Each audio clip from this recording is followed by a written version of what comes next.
Heavenly Father, this morning, I come to you needing healing and strength. I feel the weight of everything pressing in, and I'm tired. My spirit is weary, and my body feels weak. Some days it's hard to keep going, but I remember your promise in Isaiah 40:31, that those who wait on you will renew their strength. So here I am, Lord, waiting, trusting, asking. When my energy fades, be the one who lifts me.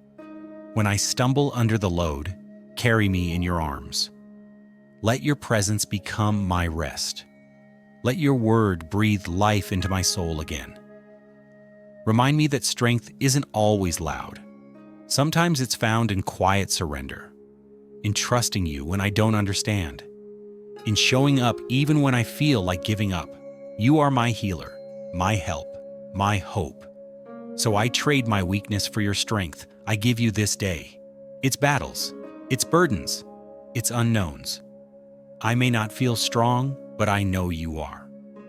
Empower me, Lord, to walk forward in faith, one step, one breath, one prayer at a time. In Jesus' name, amen.